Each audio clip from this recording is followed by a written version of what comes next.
ditemukan konten kasus pornografi anak di Indonesia sebanyak 5.500.000 lebih kasus dalam 4 tahun terakhir. Pak Presiden, izinkan saya memulai dengan mengajak kita semua membayangkan sejenak.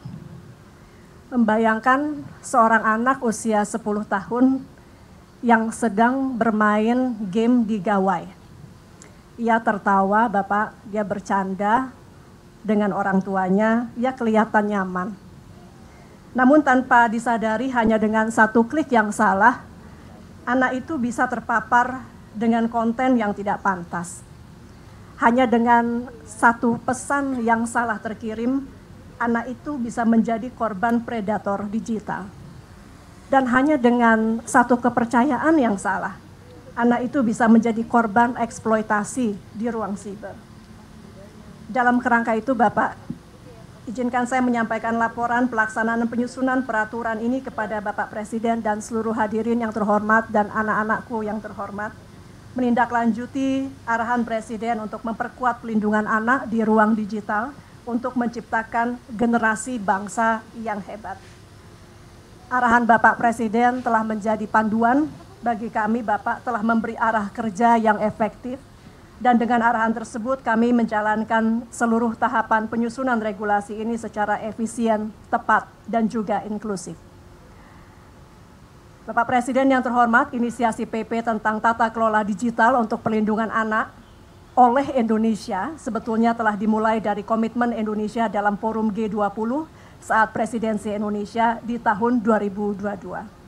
Selanjutnya pada tahun 2024 setelah diterbitkannya Undang-Undang Nomor 1 Tahun 2024 tentang Informasi dan Transaksi Elektronik atau ITE yang menjadi payung hukum utama dari PP ini, kami mengajukan izin prakarsa ke Presiden. Lalu 13 Januari 2025 ketika kami menghadap Presiden Prabowo,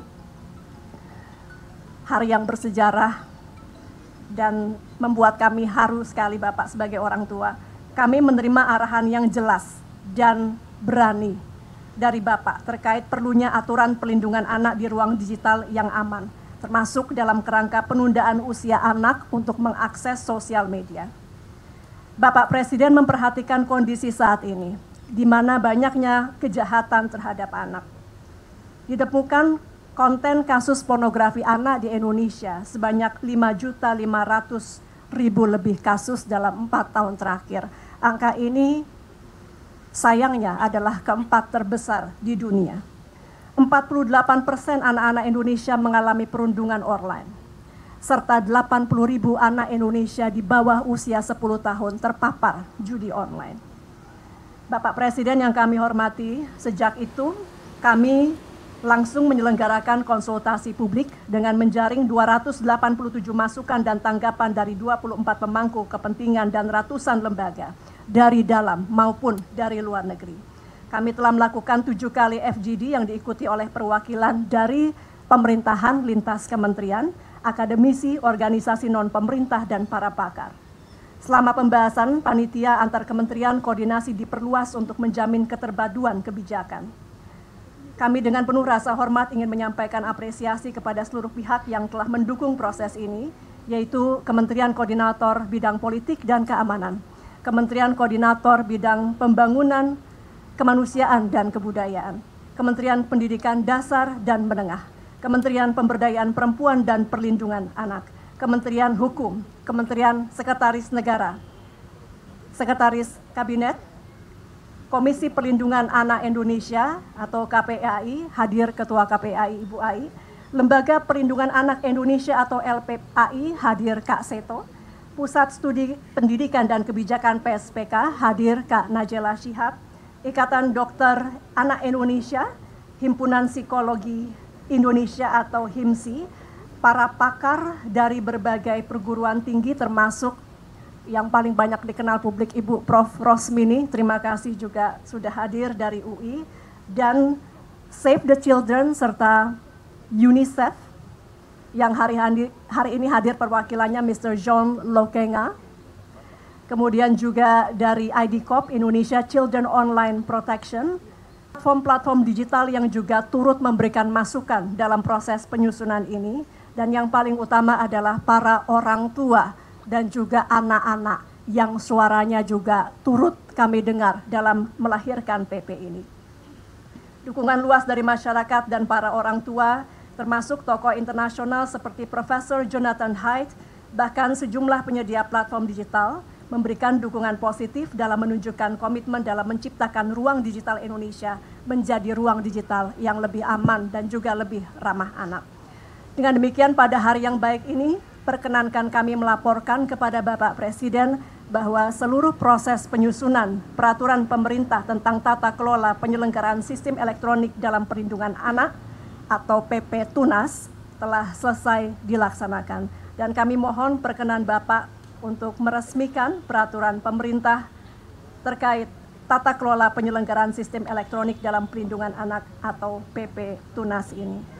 Terakhir sekali Bapak, kami ingin menutup dengan mengucapkan terima kasih kami dari hati yang paling dalam karena terlibat dalam penyiapan PP ini. Bagi kami semua di sini, banyak Bapak yang membantu, adalah bukan menjadi tugas tapi sebuah kehormatan bersama.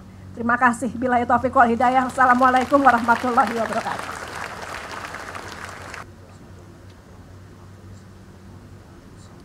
Hadirin yang berbahagia.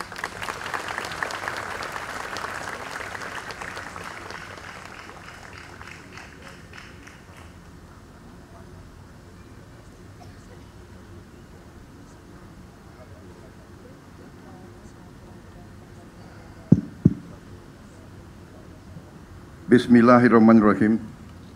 Assalamualaikum warahmatullahi wabarakatuh. Selamat sore, salam sejahtera bagi kita sekalian. Shalom, salve, om swastiastu, namo buddhaya, salam kebajikan. Yang saya hormati para menteri, koordinator dan para menteri Kabinet Merah Putih yang hadir hari ini, Menteri Koordinator Pembangunan Manusia dan Kebudayaan, Profesor Dr. Pratikno yang saya hormati, Menteri Komunikasi dan Digital, Saudari Mutia Fiada Hafid yang saya hormati, Menteri Pendidikan Dasar dan Menengah, Profesor Dr. Abdul Muti yang saya hormati,